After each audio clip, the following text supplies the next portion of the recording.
Okay, if you want to really trip out your friends and you want to make a loud sound using your fingers, this is what you do.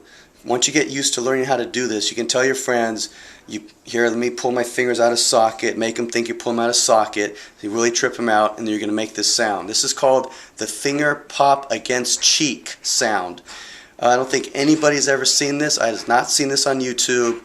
My friend and I invented this years ago. I am 46 years old, and now I'm going to share it with you, and hopefully you guys can learn how to do this. The finger pop against cheek sound. Alright, make sure your fingernails are cut short so you don't scratch yourself. Okay? The idea is to put your index finger in between this location right here of the other hand.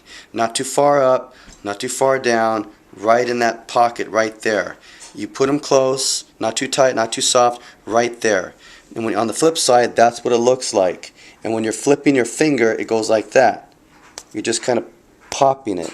You're popping it. But what you're going to do is create air pressure in between this location right here and your finger against your cheek. Okay? So you're going to basically go like this. You're going to put your hand right here. It's against your cheek. Nice and you're not going hard. You're going soft like this. See that? Once you learn how to do it, you don't go like that. Don't do that wrong. You just start slow, and then once you start learning, because you're pressing against your cheek really tight. Okay, it's got to be tight against your cheek because you're creating the pressure there. Boom. Boom. You can do it on your chin.